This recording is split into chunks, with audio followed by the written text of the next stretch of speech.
Hello दोस्तों, हम लोग हमारे रोज़ की ज़िंदगी में व्हाट्सअप, फेसबुक और अन्य सोशल मीडिया पर बहुत से मैसेज फॉरवर्ड करते हैं, वह भी बिना कुछ उस मैसेज का सच जाने बगैर। और ऐसा ही कोरोना के समय भी हो रहा है। बहुत से ऐसे फेक मैसेज और अफवाहों को कोरोना के इस मुश्किल समय में फैलाया जा रहा है। और बहुत से लोगों के मन में यह सवाल है कि वैक्सीन लेने के बाद भी क्या कोरोना हो सकता है। तो चलिए सबसे पहले ICMR यानी कि इंडियन मेडिकल रिसर्च काउंसिलिंग द्वारा किए गए सर्वे की मदद से समझ लेते हैं। जैसे कि आप लोग इस टेबल में देख सकते हैं, कोविशील्ड का पहला डोज 10.03 करोड़ लोगों ने लिया था। उनमें से सिर्फ 17,145 लोगों को कोरोना हुआ है, यानी कि 0.02% लोगों को ही। और ऐसा ही कोवैक्सीन के बारे में है। इसका पहला डोज 93.56 लाख लोगों ने लिया था। उनमें से सिर्फ 4,208 लोगों को कोरोना हुआ है, यानी कि 0.04% लोगों को ही। और अगर हम दूसरे डोज के बारे में बात करें तो कोविशील्ड का दूसरा डोज 1.57 करोड़ लोगों ने लिया था, और जिसमें से सिर्फ 5,028 लोगों को ही कोरोना हुआ है, यानी कि 0.03%।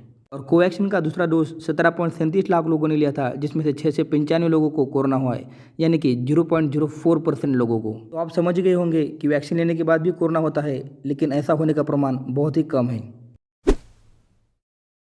यह जानने से पहले हमें कौन सी वैक्सीन लेनी चाहिए, हमें दो बातें जाननी ज़रूरी है कि यह वैक्सीन कैसे बनती है और यह एफिकेसी क्या होती है। तो चलिए जान लेते हैं वैक्सीन कैसे बनाते हैं। कोवैक्सीन कोवैक्सीन को बनाने के लिए कोरोना वायरस के डेड सेल का इस्तेमाल किया गया है। उसके बाद उसे पूरी सुरक्षा के साथ हमारे शरीर में डाल दिया जाता है। जब डेड वायरस हमारे शरीर के अंदर चला जाता है तो हमारी इम्यून सिस्टम इतनी कारगर होती है कि वो मरे हुए कोविड वायरस को भी पहचान लेती है और तुरंत ही उसके खिलाफ एंटीबॉडीज़ बनाना शुरू कर देती है। और असल में जब किसी इंसान को कोरोना हो जाता है तो यही एंटीबॉडीज़ उसके खिलाफ लड़ने में काम आती है। अब जान लेते हैं कोविशील्ड के बारे में। कोविशील्ड को बनाने के लिए कॉमन कोल्ड का कमज़ोर वर्जन या फिर एडिनो वायरस, जो कि चिंपैंजी में पाया जाता है, इसका इस्तेमाल किया जाता है, जिसमें SARS-CoV-2 यानी कि कोरोना, जो कि एक स्पाइक प्रोटीन की तरह बना होता है, जो कि हमारे बॉडी सेल पर जाके चिपक जाता है। उसके बाद हमारी इम्यून सिस्टम उसके खिलाफ एंटीबॉडीज़ बनाना शुरू कर देती है और यही बाद में हमें काम आती है। चलिए आसान भाषा में समझ लेते हैं एफिकेसी क्या होती है। मान लीजिए अगर किसी वैक्सीन की एफिकेसी 90% है, तो उसका मतलब यह है कि जिस व्यक्ति ने वैक्सीन ली है उसे कोरोना होने का खतरा 90% कम है उस व्यक्ति की तुलना में जिस व्यक्ति ने वैक्सीन नहीं ली है। हालांकि अभी दोनों वैक्सीन कोरोना के खिलाफ कारगर साबित हुई है।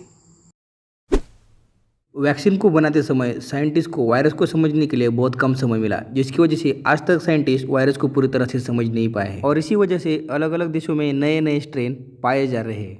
और इसी के चलते ज़्यादातर वैक्सीन को इस्तेमाल करने के लिए इमरजेंसी परमिशन दी गई है। हम में से ज़्यादातर लोग यह सोचते हैं कि क्या वैक्सीन के कुछ साइड इफेक्ट्स है। अच्छी खबर यह है कि साइंटिस्ट को अभी तक किसी भी वैक्सीन के लॉन्ग टर्म साइड इफेक्ट्स नहीं मिले हैं, लेकिन इसके कुछ शॉर्ट टर्म साइड इफेक्ट्स है, जैसे कि आपको हल्का सा बुखार, सर दर्द, नौसिया या फिर बॉडी पेन हो सकता है, लेकिन इसमें घबराने जैसी कोई बात नहीं है। हम में से ज़्यादातर लोग यह सोचते हैं कि अगर वह 10 से 15 सेकंड तक अपनी सांस को बिना किसी समस्या के रोक सके तो उन्हें कोरोना नहीं है। पर यह जानकारी पूरी तरह से गलत है। आप बिना किसी मेडिकल टेस्ट के सहारे कोरोना वायरस का पता नहीं लगा सकते।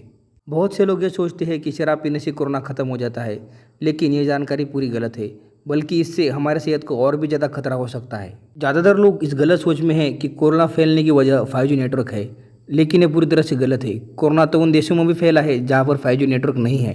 हमें अगर इस पैंडेमिक से जल्दी बाहर निकलना है तो ज़्यादा से ज़्यादा लोगों का वैक्सीनेट होना ज़रूरी है। और इस वीडियो को ज़्यादातर लोगों के साथ शेयर करिए ताकि वो फेक मैसेज से बच सके।